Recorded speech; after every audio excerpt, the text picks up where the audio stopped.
Was that a Pinocchio? 1-1, sky to right. Deep and gone! Sanchez, pitch went deep to left field, going back, Gurriel looking up, see ya! A two-run home run for Sanchez, and the Yankees lead 2-1.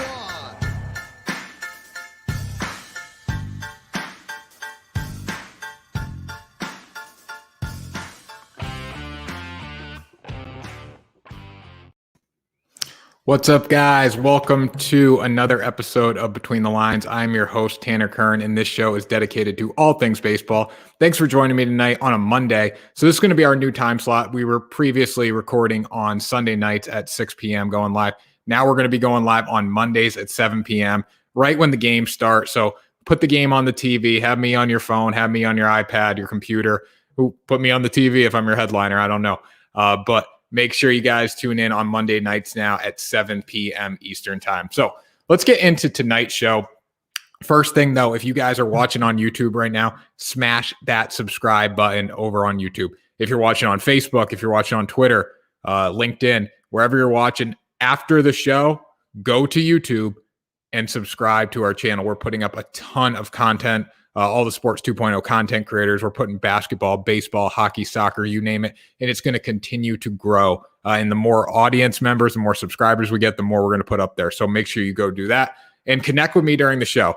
So I am live right now. Ask me questions, chime in. I'm going to be happy to answer them. I'll take a break from what I'm doing on the show and answer your questions for sure if you guys put a comment in any of the platforms that we're streaming to tonight.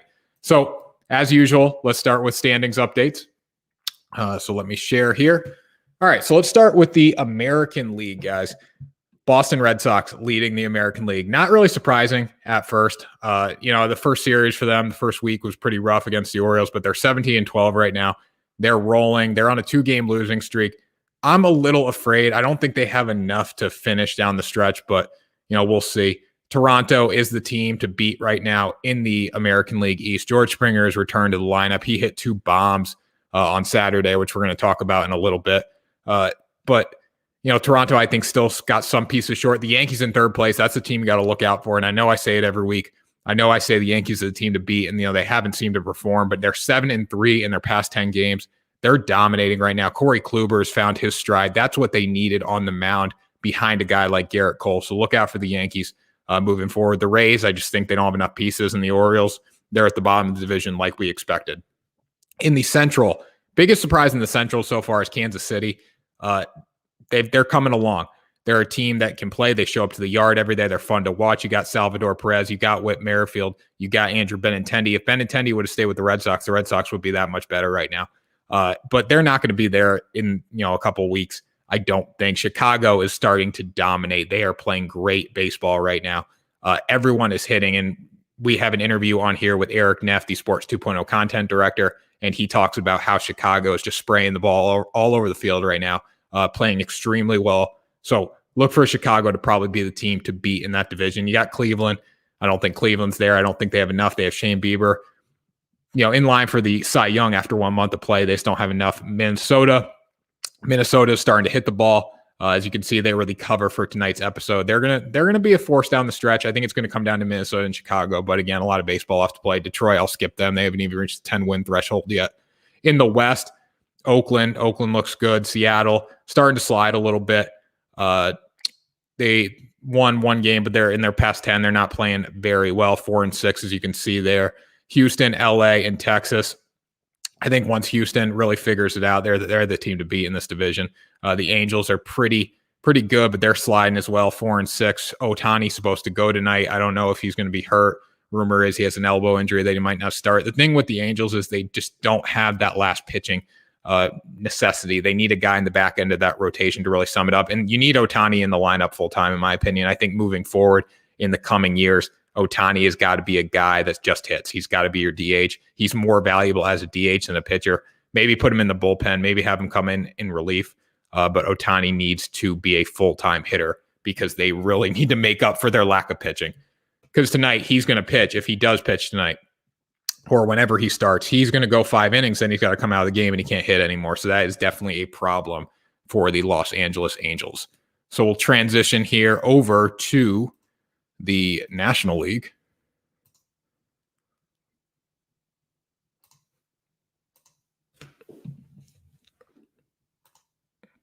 There we go. So in the National League, guys, you got Washington leading the pack in the National League East. Probably won't stay there. I think they'll trade Max Scherzer at the deadline. I don't think they're going to be in the hunt. Then you got the Mets, the Phillies, the Braves, and the Marlins. Marlins, tough team to beat. We know about them, but they're going to be at the bottom of the division.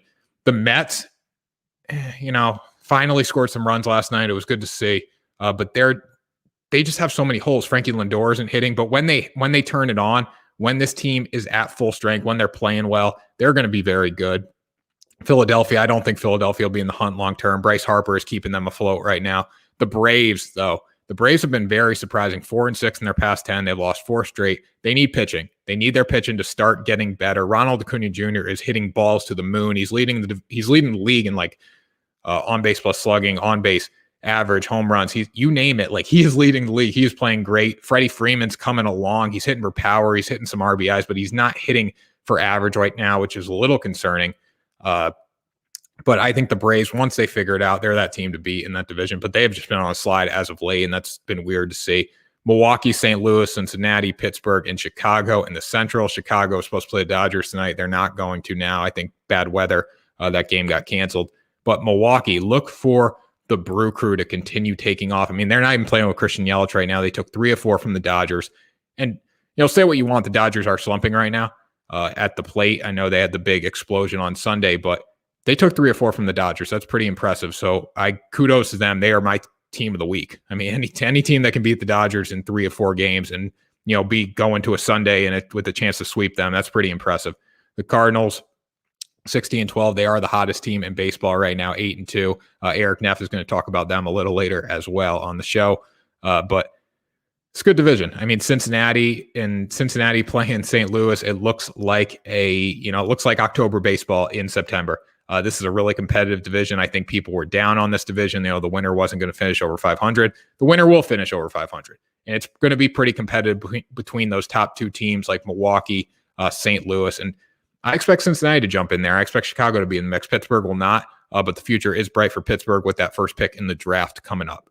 And then finally in the West, this is shocking. San Francisco, 17-11, 6-4. One of the worst offenses in baseball, but they're finding a way because they're pitching. They put some hits together. I mean, they would be very, very scary down the stretch. But again, you're playing in the division with the Dodgers, the best team in baseball. So that is a little concerning for San Francisco. They will not be there long. When the Dodgers figure it out, they will take the lead in this division. The Padres, they seem to play well against the Dodgers. They don't seem to play well against many other teams. They need to be better against average competition. And then Arizona and Colorado, they battled it out in the last series this weekend. The battle of the losers in the National League West. But hey, Madison Bumgarner did throw a no-hitter last Sunday, I believe. He went 7 innings. I don't know if it was a no-hitter or not. MLB says it's not a no-hitter based on the rule book. I feel like it should be. But let me know in the comments if you think Bumgarner threw a no-hitter or it should have been a seven-inning hitless complete game. So now we will move into some news around the league. Then we'll have our interview with Eric Neff. So first thing, guys, first big news I had to talk about tonight. Welcome to Toronto or Florida, George Springer, wherever the Blue Jays are playing.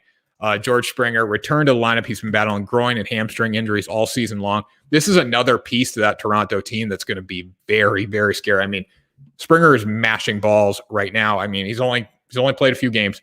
He did leave the game on Sunday because of fatigue, but this is going to be a very strong hitting lineup with Bo Bichette, with Vladdy. Vladdy's hitting balls to the moon right now. So Springer, he's only batting about 200. A little over 200 right now, but he did hit 2 home runs on Saturday. One went 470 feet. He did leave the lineup on Sunday because of fatigue in the middle of the game, but they said it was, it's just because he's tired. He hasn't played much. The Blue Jays play 12 of their next 13 days, I believe, so it's going to be interesting to see how they mix Springer into the mix. But here's his home runs. This is a positive sign for any Blue Jays fan watching Springer hit balls 470 feet out of TD Park in Dunedin, Florida. There's a line, deep drive to right. Get up, ball, get out of here, and gone. George Springer gets gets the green light and goes oppo for his first home run as a Blue Jay. Jays are right back in it. Yeah, he can jog now. He doesn't have to try and beat out an infield hit. He can just jog around the bases. He had Kirk down 2 strikes and then 3 straight misses, walked him, fell behind George Springer. And they give him the green light, and he unloads and cuts that lead in half with 1 swing. Another home run for the Blue Jays. Remember, they hit 6 last night.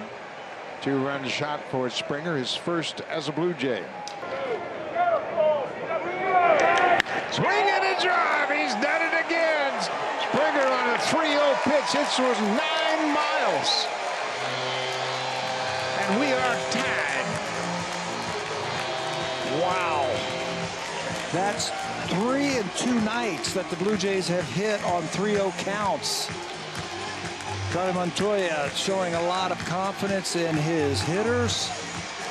George Springer repays him with a tying home run. The ability to get on top of that last baseball and hit it 470 feet to left field was phenomenal. He is going to be a big, big help for the Blue Jays down the stretch this season if he can stay healthy. He's only played a few games. He left the game on Sunday. I don't expect him to play a lot in these next 12 games for them. I think they'll mix him in a little bit, play maybe 1 or 2 days, take a day off, 1 or 2, 3 games, take a day off, just so he stays healthy. Because if Springer is, playing well down the stretch with Vladdy, Kevin Biggio, Bo Bichette, Gurriel, this team is going to be very, very good. So let's talk about another team that's supposed to be good, but have not been good yet. The Dodgers. Sweep, not according to the Dodgers. So I'm going to put a little positive spin on this. The Dodgers started against the Brewers this weekend. They had a 4-game series, Thursday, Friday, Saturday, Sunday. They lost 2-1, 3-1, 6-5, and then they ended up winning 16-14. They had a positive note. Ended the series with a positive note. Now they play Chicago in Chicago. Again, not playing tonight because of weather, I believe. But still, this is unacceptable for the Dodgers. It is unacceptable. I don't care if the Dodgers won a single game. I don't care, because they need to be better. They're the best team in baseball. They have the highest payroll in baseball. And you're telling me you're going to score a combined, 2 runs in 2 games and then score 5, lose in extra innings? That's unacceptable. I don't care if they won 16-5 on Sunday. I don't care. But it was good to see. This team is not playing with Cody Bellinger right now. We have to keep that in mind. But they've been playing with Cody Bellinger all year. So the lack of production as of late is a little scary. It's good that it happens now. It's good it happens in the end of April, beginning of May, because you don't want it to happen in the, towards the end of summer in August, September, when games actually really, really matter. I mean, every game matters, but in August and September, that's when you got to be dialed in. You got to be locked in. So it's good the slump's coming early, because I think they're going to come out of it. And they did in a big way on Sunday. 16 runs, 2 grand slams in the first inning. Matt Beattie hit one. AJ Pollock hit one. So here is the clip of both of them going yard this Sunday. Comes up to the plate. Dodgers 1, Brewers nothing. First inning. Pollock hits it to deep center field. Way back there, and grand slam.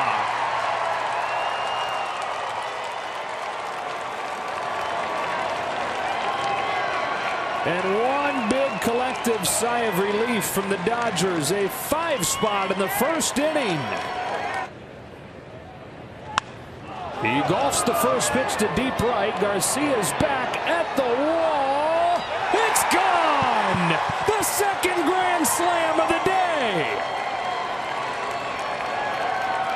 Beatty's first of the season. It's Now, the only person on that team who has been really hitting exceptionally well is Justin Turner. He's batting .337, 6 home runs, 21 RBIs. Beatty's been hitting pretty well, too. He's batting about .340 something. Hasn't gotten as many at-bats as Turner. But those 2 guys have really led the charge. When Cody Bellinger gets back in the mix, this team's going to be pretty good. Cody Bellinger is a reigning MVP. This is the best team in baseball, but they're just not playing like it right now. It'd be nice to see them continue their offensive firepower tomorrow when they do take on the Cubs, but we will see. This is baseball, and you never know. So after that, Twins and Mets show some life. This is the main part of the episode, or the what I named it tonight, because the Twins and the Mets have not hit the ball as of late, but they're starting to come along. I picked the Mets so many times this week in my MLB daily picks, and they scored 1 run. They scored 1 run. They left Jacob deGrom out to hang against the Phillies in the opener of that series. Jacob deGrom has a .51 ERA, the best pitcher in baseball right now. By far, the best pitcher in baseball. Arguably, one of the best pitchers of all time. And I'm going to make that assessment right now. And he's still got a lot of good years pitching left. He could be better than Clayton Kershaw in Clayton Kershaw's prime. And I love Clayton Kershaw. So for me to say that means something. With Jacob deGrom, the Mets have to give him some run support. They have to give all their pitchers run support because they just have not showed up as of late. The Mets, they won their past 2 games. So they're coming alive. They won a 5-4 game against the Phillies. They won an 8-7 game against the Phillies. They almost blew that game late, but they still found a way to win. The offense has been bad, but they're 7th in the MLB in on-base percentage, which is really surprising. They have a team on OBP of well over 300, but they're last in runs scored. They have struggled with runners in scoring position. They haven't been able to get the big hit, and that's been a problem. But last night, for the first time, I know they won 5-4 on Saturday, but last night was the first time I saw them get the big hit when it mattered. Pete Alonso dialed in. Here's the clip. Alonso won the game for him last night, 100%. If he shows up, if he continues to play well, we get Frankie Lindor playing. The Mets are going to be a good team, but there's still a lot of ifs around them. So here's the clip of Pete Alonso dialing in at the plate last night. Calm things down. He'll face Pete Alonso. First pitch to Alonso, headed for the gap in right center field, and that might clear the bases. They're going to try it with all 3. A bases loaded 3-run double for Pete Alonso, and the Mets have broken it open in the 8th. And Alonso first pitch attacking, fastball away, 92 miles an hour, is all over it. Picture perfect, splits the gap, and the track meet starts. Great hitting, and the signature moment, not for Lindor, but for Alonso. So great to see the Mets dialed in. Will it continue? I hope so, because they have good pitching. They got Marcus Stroman. You got Jacob deGrom. You got guys, you got Peterson. You got guys that can pitch. You got hitters too. Now, the thing that's a little scary right now is Frankie Lindor. Francisco Lindor. I call him Frankie. I heard that a while ago, and I just love it. I love the ring of Frankie Lindor. But the Boo Birds are pretty loud in New York City. And Frankie Lindor is finally starting to realize that he is getting booed out of Citi Field. And I don't know if this is a good thing or a bad thing. There's been a lot of debates in baseball around this. Is it good to boo players? Is it good to boo a franchise player so early in their time in New York? I mean, he's supposed to be the New York savior. He's supposed to be that centerpiece of Steve Cohen's club that is going to win a World Series in the next 5 years. But right now, batting 181 with 3 RBIs and his on-base percentage is lower than 300. He has made some great plays in the field. His glove has been outstanding. He has saved the Mets multiple times at shortstop. But I mean, they're paying him to do more than just make plays in the infield. They are. They're paying him to hit the baseball. So I don't know. Is booing a franchise player good? Let me know in the comments, guys. I think you got to perform. You're making a lot of damn money. You're making a lot of money. You got to step up. You got to make a play. I know it takes time. It's a rough circumstance because you are in New York City. You're not in Cleveland anymore, Francisco Lindor. But New York wants production. He's got to make it happen soon. But the thing about New York is they're the first to boo you, but they're the first to love you when you finally do break the slump. So I think Francisco Lindor dials in. I think the Mets do start making that climb towards the top of the National League East, especially with the Braves downhill. I think it's going to come down to them and the Braves when we do start to get into the season. I mean, we're only a month in, and I know we forget that sometimes that we got a lot of baseball left to play. So the Twins, let's talk about the Twins real quick. Twins are 3-4 in their past 4 games, which is great to see. They're hitting the ball as well, too. Before, could not hit the ball to save their life. But they were hitting the ball a little better than the Mets, so I should rephrase that statement. Now, the Twins won 10-2 on Thursday. They won 9-1 on Friday. They lost to Kansas City on Thursday. Didn't have a good offensive showing, only scored 3 runs. And then they won 13-4 yesterday against the Royals. Awesome to see. Here's just a little clip of Alex Kirilloff. Here, let me get the clip. Sorry, working on a new software tonight, guys. Alex Kirilloff hitting. A drive to right field and gone. He's homered at least once in all 3 games of this series, and that was a tape measure shot.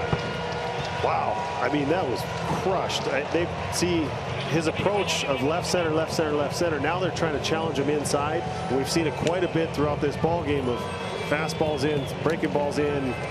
There he tries to challenge him in with a fastball. And Krylov had a huge weekend. So that's great to see. That was my favorite clip from their route of the Kansas City Royals this weekend. But it'll be interesting to see the Twins if they can continue this. I mean, they are the pick to win the Central with the Chicago White Sox. So we will see if it happens. Who knows? But we got a lot of good baseball. We got a lot of good divisional races coming in the future months.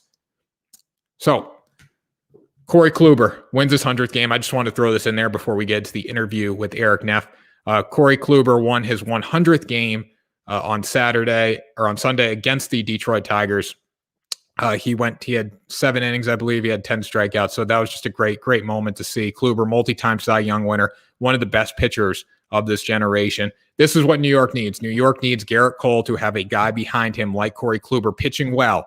And I know he shut down the Tigers, but just congratulations. It's hard to be in the big leagues for more than a couple years and to win 100 games. That's a huge accomplishment. So I tip my cap to you, Corey Kluber. Great job. So let's get into the interview with Eric Neff. Now, if you guys are unfamiliar with what we do on the Sports 2.0 show every week, we have a segment called 3 Up, 3 Down, where we talk about 3 players, 3 teams who are trending up, 3 players, 3 teams who are trending down. The topic varies every week, but this week it was teams. So we took the whole MLB. Eric picked 3 teams who are going up, 3 teams who are going down. We broke them down right here on Between the Lines. So here's the interview, guys. I hope you enjoy, and let me know if you have any comments in the box, and I will answer them after the interview.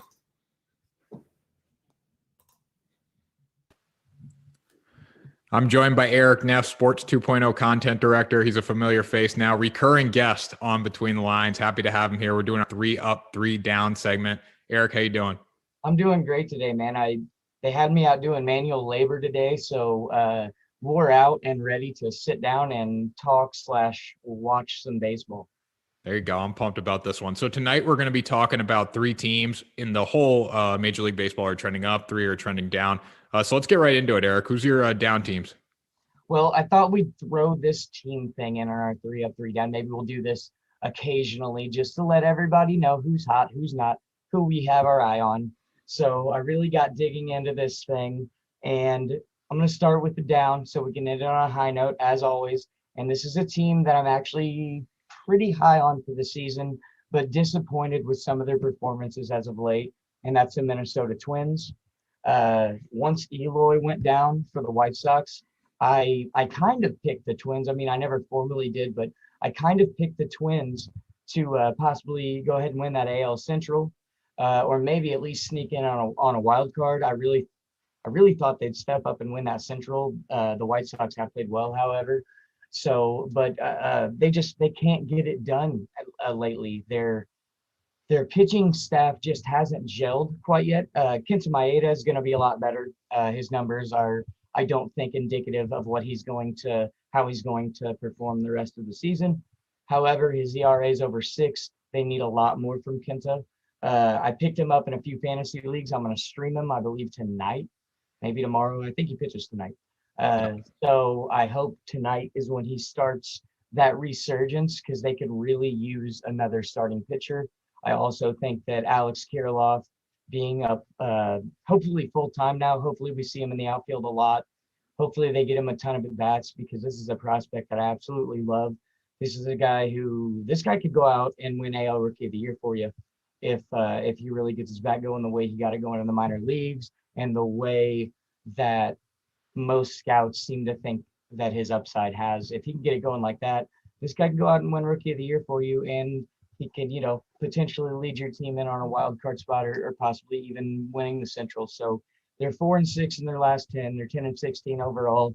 I don't expect the Twins to finish the season with that kind of record. I do think they get it going again, but right now they are trending in the wrong direction. Yeah, I agree. Over the last 10, they've been trending in the wrong direction. Now this weekend, they played pretty well. I mean, Kirilloff had a shot. I think second or third deck. Buxton was just named Player of the Month, so it's a really good time for the Twins. I think hopefully they can get it going tonight, and Maeda, feeds off that offensive explosion on the mound a little bit. Absolutely, and Kirilloff, he had 2 home runs in that game, didn't he? Or was that the night before?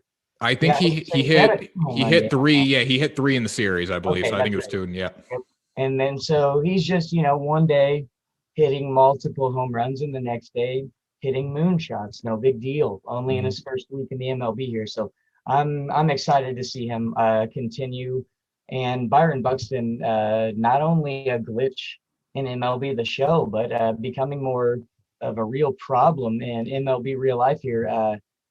He's exceeded the potential that I thought that he had. I honestly thought this guy is maybe a Billy Hamilton type of player. Great speed, great defense.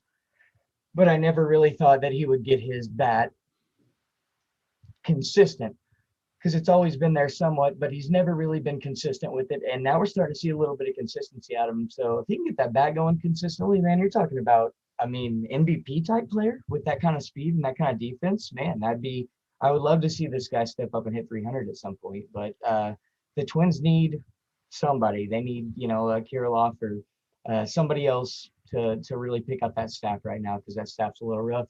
They may need to go out and get somebody. 100%. Yeah, Buxton could be number 2 behind that guy out west. I don't know. He plays for the Angels. I think he's probably going to take the MVP, but he's okay. He's okay. He's not doing bad. He's when you compare him to the all-time baseball numbers, he's in the top 5. Not maybe not number 1, but I mean that guy's he's ridiculous. He's a machine out there. I wanted to include that team out west in this list just so I could talk about that guy, but unfortunately his team's kind of failing him again. They're kind of middling right now. So maybe Search Route will make a list next week. Maybe I'll do a 3 up, 3 down, especially so Mike can get some love. Yeah, but there you moving go. on, our next down team right now. This is another team that I have actually all of the down teams today I have pretty high expectations for, oddly enough. They just haven't quite gotten the ball rolling yet. And the second team, that's the Mariners. They were really rolling through that AL West for a minute there, really hanging right there with the Athletics, staying near the top of the division. Of course, the Angels have slipped and fallen a little bit down into like 4th or so, but the Mariners have slipped too, 4 and 6 in their last 10. They are still above 500, 16 and 13 overall. I believe they're still in second place in that division. But if they want to maintain that, they've got to get it going. Kyle Lewis has to get it going. They're going to need Seager. I mean, they need that offense to really step it up. Their pitching staff has been surprisingly good, I think, so far. However, I'm not sure they have the talent level to maintain those numbers staff-wise. They do have some extremely talented, not only starters, but on the back end and the bullpen. But I'm not sure they can sustain their pitching numbers. So they really need guys like Kyle Lewis. I say Kyle Lewis over and over again because I love Kyle Lewis. I think this guy could it's odd that he became a rookie so late in his career last year, but man, this guy's a lot of fun to watch hit baseballs everywhere. He spreads the ball out. He's not strictly pull. I love that. So the Mariners really need some offense to get going to back up their oddly good pitching staff numbers right now to stay in contention in the West. There's too many good teams in the West right now, and the Astros have started to get hot. So you can't fall too far behind out there. There's too many good teams, or at least so many teams that have the potential to be good. Talking to you, Angels, Mike Trout, Joe Madden, come on, somebody get it going. Jeez, come on, Angels, do something. Like, I want to poke them with a stick and just like do something. Go get a picture. Help this man, Mike Trout. But yeah, the Mariners. That's my second team. Yeah, well, the Angels should have went out and got Jake Odorizzi. I don't know why they didn't do that. Not that Odorizzi has been anything special, but it's another reputable arm. Yep, that shores up the back end of your staff. You're not going to allow 14 runs, when you get to your 4-5 starter with Odorizzi. And he's actually from my neck of the woods. He's from a small town, Highland, Illinois, which is probably 50 miles from me. So that's cool. I'm a hometown guy. We always kind of wanted the Cardinals to get him as a back end starter, just because I know he was a Cardinal fan, and be really cool to have a hometown guy, kind of like Jason Isringhausen playing for the hometown team. But yeah, the Angels should have went out and got somebody. The Mariners may need to go out and get somebody if they plan on staying in the West this season. Now they're kind of ahead of schedule in a rebuild, or behind schedule, depending on what way you want to look at it. They're a team that makes a lot of moves, but they got very young over the last couple of years. So I would say they're a year ahead of schedule if they want to go after the West now. And they would probably need to go out and make a move. I'm not sure about cap space and things like that, or what they're looking like next year if they want to go out and get somebody who's going to be a free agent next year. But they may be a move away. But look for the Mariners to get it going again now that Kyle Lewis is starting to get in a rhythm. Yeah, definitely. So who's your third choice? The final team. This is the most upsetting. Well, unless I would have put the Angels on there, then that would have been. This is upsetting for the same reasons, though. But this guy hasn't had to deal with it as long, and that's the Atlanta Braves. They've fallen off a little bit as of late. Acuna is playing amazing baseball. Yeah. I mean, as we expected. Ozzie Albies is finally starting to get it going. He had kind of a slow start, but he's starting to get it going now. That's going to help them a lot. Their pitching staff is so inconsistent right now. It's wildly inconsistent, and they've got to fix it if they plan to win the NL East, because that's another tough division. That's another division that has a lot of teams that could win. The Mets, the other teams, the Nats. I don't know why I couldn't think of the Nats, but the Nats have kind of snapped the last couple of weeks. We didn't think they were quite good enough to win that division. I believe they might be in first right now. The Nats are in first, followed by the Mets. I thought so. So you got the Nats, you got the Mets, and then you got the Braves, who on paper look like the best team in that division. And there they are. They're sitting at 12-16, 4-6 in their last 10. Not to mention you've got who will likely be the too early MVP favorite in the NL, Ronald Acuna. So high hopes. They need Max Fried back. Max Fried back. He's on the IL right now. And they need that pitching staff to pitch the way it did kind of when some of those guys came out, the Sorokas of the world and the Fulties.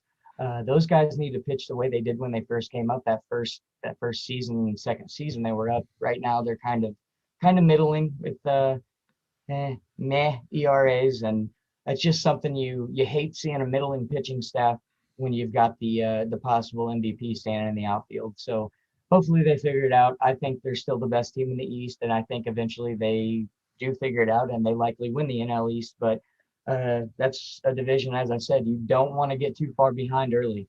You don't want to get 6, 7, 8 games back this early in the season, or you may not be able to go on that win streak you need to get back in it. So they need to figure this thing out pretty quick. Yeah, definitely not worried about their lineup as much, because you do have Acuna. I mean, Freeman has been, great with the power numbers. He's been good driving runs in. He just hasn't been a great average guy right now. Right. So once they get the bats figured out, hopefully the pitching comes into place. But pitching is going to be their Achilles heel down the stretch, because they're all ground ball pitchers, and if you're not keeping the ball in the yard, then you're in trouble. Dude, Freddie Freeman can't even hit an Anthony Rizzo semi knuckleball that was spinning. He was 4 for 5 on that night. Yeah, that was a fantastic moment, by the way. Yeah. Love seeing that. Rizzo's usually on the wrong side of things for me, not just as a Cardinal fan, just because, I don't know, sometimes Anthony Rizzo comes off kind of douchey. I agree with that. Sometimes. Love the stuff he did for Parkland in his high school. That was great. And love the stuff he does for charity. But that was just a great moment. You love seeing two guys on the baseball field, especially when Rizzo's getting beat 10-0 and still be able to have a good time. That's fun. That's what people love to see. Kind of like the Tatis Bauer thing we talked about last week, in a different way. That's the kind of stuff people love to see. That's the stuff people think is fun, and that'll keep drawing people to the game. When we see our favorite players having fun, then we can have fun watching. So that being said, let's get on to a more positive note, our 3 up teams of the week. First one here, one of my favorites, as you know, we've talked about him several times going into the season in the American League in the AL East. This is a young team. This is a fun team. This is a team that maybe doesn't have enough to get the AL East conquered this season, but I'm sure as heck enjoying watching the race so far, and they're being paid off right now. They're in first place in the AL East, and that's the Toronto Blue Jays, man. They're so fun right now. You got Vladdy hitting 3 dingers in a game. Their pitching staff has been better than you and I thought it was going to be so far, and it hasn't even really been the Ryus and the Robbie Rays. It's been their back end guys, their back end rotation guys that have really stepped up and they're keeping the ERAs under 5, some under 4. And we're not seeing that early in the season out of a lot of pitching staffs. You're seeing a lot of back end of the staff in the 5s, 6s, 7s, which always happens the first month of season. You're not seeing that quite as much on the Blue Jays, and you're not seeing it out of the bullpen. And their legacy guys, they're all hitting the ball. Bo Bichette's hitting the ball. Vladdy's smoking baseballs. Kevin Biggio kind of got off to a slow start. He's starting to come around now. And are they going to beat the Yankees, Tanner? I don't know. Are they going to hold it out? Can they do it, man? I don't know. I like the way the Blue Jays have played so far. You do have Springer coming back now. He hit 2 bombs on Saturday. Left the game on Sunday though for just fatigue, I guess, allegedly. Yeah. I don't know about that, but I mean the Yankees are pretty dangerous now. They're starting to hit the ball a little bit. Giancarlo in the 2-hole is a great place to have him. If you look at his numbers from the 2-hole versus like where he's batting in the 5-hole before, 6-hole, I don't know. But he's been playing well. I mean, Kluber starting to figure it out. I know he shut down the Tigers last week to get his 100th win, but he still shut down the Tigers. I mean, 10 strikeouts, 7 innings, I think. So the Yankees, I think, are still the team, but don't count the Blue Jays out for a wild card. The Red Sox are going to be in it. Yes. The Red Sox definitely going to be in it. I mean, but I need everyone to calm down about the Red Sox. So they're not going to win 100 games. Let me put that out there right now. They're not winning. It's hard to win 100 games. Are they not going to? I kind of agree with you there. I think they're red hot. I think they have a great season, but I think their ceiling's around 95. I think that's if they absolutely tear it up down the stretch. They're not going to have many stretches the way they've had like this last 3 weeks. I forget what their record is over like their last 15 games, but it's very, very good. Yeah. And I mean, Devers is seeing baseballs or seeing. He, of course, is seeing baseballs. Devers is seeing beach balls up there. I think the Red Sox are there in the end. I think the Yankees are there in the end. I think the Blue Jays are there in the end. I think that race turns out to be a race, which is cool because we kind of thought early going into the season maybe the Yankees would just take off, smoke this division, and everybody else would just be fighting for a wild card. I love when the AL East is competitive. I love seeing the Red Sox, the rivalry's fun for me since I don't have a horse in the race. I love watching the Red Sox Yankees play when both teams are good, when both teams are fighting for playoff position. So when the AL East is good, baseball's better. And when this Blue Jays team is playing like it is and getting building momentum like this, baseball's also better because these young guys that they have, they're fun. I mean, they're just like the Tatis out in San Diego and Bauer for the Dodgers and, all these guys we love watching have fun. The Vladdy, the Kevin, Bo, these guys are a lot of fun. They're a lot of energy. And George Springer has always brought a lot of energy. He always did in Houston. So I'm super anxious to see once he is steadily playing and consistent in the lineup, the energy he brings to the lineup because, man, you're adding a bunch of speed there. And a guy that just eats pitching for breakfast. I mean, this guy's an extra base hit machine. So anxious to see how that lineup works out with him in it full time. But moving on to our second team, we'll move over to the AL Central. Of course, we talked about the Twins kind of middling right now, and they're just starting to get it back together. A team that has kind of surprised me a little bit. I know that one guy shouldn't have made that big of a difference, but it really did for me because he's their best run producer outside of maybe Jose Abreu, and that's the Chicago White Sox. They're starting to smoke baseballs, man. That team's starting to hit baseballs, and they can pitch, and that's scary. If that pitching staff continues to be as good as it has been, that White Sox team is scary. Especially late in the season and in the playoffs, if they do get Eloy back, that makes them really scary. Then they're scary on both sides of the ball. But everyone has really stepped up to fill that Eloy role. No one player is really, nobody's got 20 RBIs or anything, but they've all got 8 to 10. I mean, everyone is producing runs in that lineup right now, which is great to see. You've got Madrigal, who doesn't hit for a lot of power, but man, that guy's an on-base machine. I've never seen anything like it from someone who doesn't quite have the walks that maybe like a Matt Carpenter has. This guy just hits the baseball everywhere. And I love seeing it. I don't think we talk about Nick Madrigal enough. baseball misses players like that who can spray the baseball everywhere and who are going to maintain a high on base percentage while also maintaining that batting average, just really hitting the ball to all fields, and maybe not with a ton of power. But man, I love watching the kid play baseball, man. He hit the way I hit in Little League because I never had any power. I mean, if I tried to hit as hard as I could in Little League, I had warning track power all day. It would just fly out. That's all I had. I didn't have it in me. So I would just kind of slap the ball to right field or whatever I could get. And you really don't see enough players do that today. And that's exactly what Madrigal kind of excels in, is hitting the pitch that he's thrown. He's not guessing. Whatever you throw him, wherever you throw it, he's going to hit the ball to whatever field you allow him to hit it. And I love seeing that. And he's just a rookie, and he's only going to get better as the year progresses. So this guy might score 150 runs in that lineup at some point in his career. As you know, if Eloy and Lubob and these guys continue to progress and become the players we think they're going to be, Madrigal might score 150 runs in that lineup. I mean, he's going to get on in front of them all the time. So the White Sox, they're definitely a team to look at, and right now looking like they may go ahead and take the Central Division.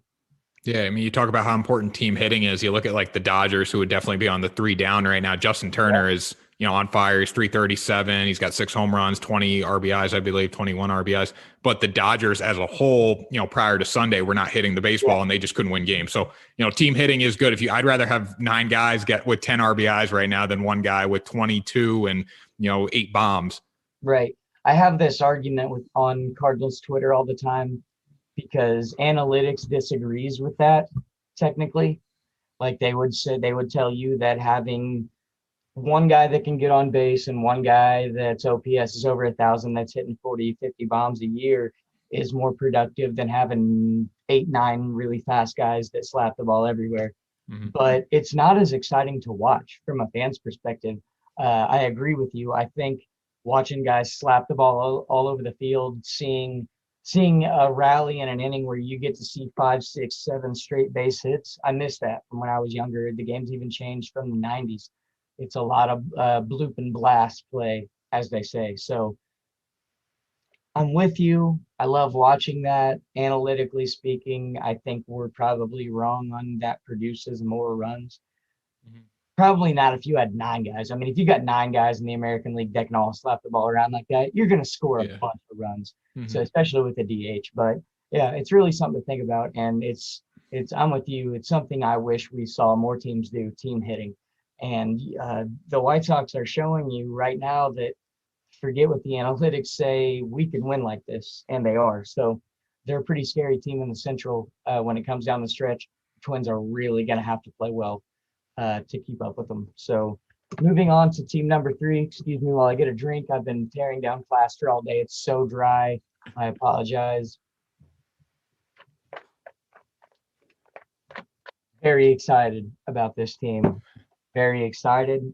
I don't know if you guys know, but I don't watch them much. I'm a little bit of a Cardinal fan, so the St. Louis Cardinals, they're my 3rd team up. Of course, I'm biased, but I didn't just biasedly, I don't know how to say that, throw them into the list this week. I looked objectively across the MLB to pick my teams, and the Cardinals are just red hot right now. They're 8-2 in their last 10. They're in the middle of a series with the Mets right now. They're playing the Mets tonight. Adam Wainwright returns and he's on the mound tonight. So, excuse me.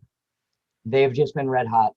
And what has spurred this red hotness, we'll say, is Mike Schilt listened to me, is what happened. He must have been reading my Twitter, and he finally adjusted the lineup a little bit. Dylan Carlson is now batting second, which is he's been, I think he's hitting like 320 something since he's been moved to the 2-hole. He's been amazing from there and scored a ton of runs. So that move, I think, single-handedly spurred this offense. He moves Carlson to the 2-hole. Now our top 4 goes Tommy Edman, Dylan Carlson, Goldie at 3, Arenado hitting cleanup. That's not exactly what I wanted. I am a firm believer that you put your 2 best hitters at 2 and 3, no matter what. I know you have to adjust to different lineups, but I forget what the average is. The difference between the 2-hitter and the 4-hole hitter every season is like 65, 70 at bats. That's a lot of at bats. Yeah. You want Nolan Arenado getting those 65, 70 at bats. He can do a lot in 65, 70 at bats. That's 20 base hits for Nolan Arenado or Paul Goldschmidt, one of these guys. That being said, I hope Dylan Carlson becomes a top 3 hitter on this team and gets slotted in properly. For a long time, I wanted Carlson moved up, but I wanted him moved up to the 4 holes, and I wanted Goldie at 3, Arenado at 2. That's kind of weird. You could flip Goldie and Arenado. I would have been fine with that. But Mike Schilt decided to move. He was penciling him in. 6, 7, 8 in the lineup, and the guy's hitting over 300. And we're all screaming at the TV. We're like, "What are you doing?" Like, you have Matt Carpenter, who is hitting .077 or whatever, hitting 5. You have Paul DeYoung, who goes on hot streaks and he's red hot, but right now is ice cold, striking out a ton, not seeing the baseball well. They had him penciled in at cleanup pretty much solid for the first 15 games of the season, which drove me nuts. He's an established home run hitter, but he's not a great cleanup hitter, and he never has been. And the way he was hitting early in the season, he definitely wasn't. So they finally moved DeYoung out of the 4 hole. Of course, they only moved him to 5. That being said, he's hit better from the 5 hole. And then the move with Nato to the cleanup spot, Goldie to 3, Carlson to 2, and we're producing runs finally. And our pitching staff has been lights out. The starting pitching that everyone was worried about has been great. Carlos Martinez went 8 innings last night. I can't remember. I think he allowed 1 run. I was kind of in and out of the game last night. But Carlos Martinez has been great in his last 3.5 appearances. I say 3.5 because he had a terrible either first or second inning 4 games ago, and then he sat down 15 straight. And since that game, he's been lights out. Adam Wainwright has struck out 21 hitters in his last 2 appearances at 40 years old. That's insane. I would have to look it up, but I'm sure that's not far off of the most he's ever struck out in back-to-back starts. I'm not sure, but I would bet that's pretty high on the list, top 3 probably. So right now the Cardinals are sitting behind the Brewers in the NL Central. I believe that they keep up the torrid pace that they've been on, at least for a little while longer. The momentum seems to be carrying. We're playing 17 games in 17 days. A lot of people think by the end of the 17, we're going to start getting colder because we're tired. I think momentum is huge. Without days off, I truly believe that when you're playing every day, momentum is a big thing. So as long as nothing super like a bad loss, a really bad loss, a 10-0 loss or something like that, or a loss that's caused by 3 or 4 defensive errors or something like that. I think that's about the only thing that can slow down their momentum right now, or a very tired bullpen.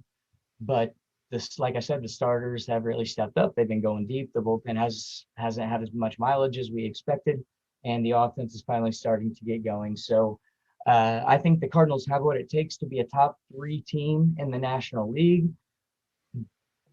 but I highly doubt they are. They've got the talent. They could do it, but it's going to be tough. But I do think they have what it takes to pass the Brewers and take over the NL Central.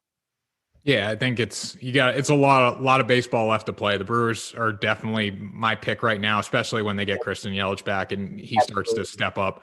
But I do like the Cardinals right now. I'm pretty high on it, except I took the Mets tonight, maybe by mistake. I don't know, but hopefully it pays off for me. It could be, yeah. Even maybe it'll be a happy mistake. We are 8-2 in the last 10, which may mean we're rolling, but to some it may mean we're due for a big loss. So, and the Mets are really starting to find something.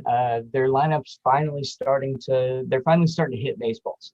I still feel terrible for Jacob deGrom. They hung him out to dry again last week. That was so upsetting to see. Somebody who is just head and shoulders above the competition right now.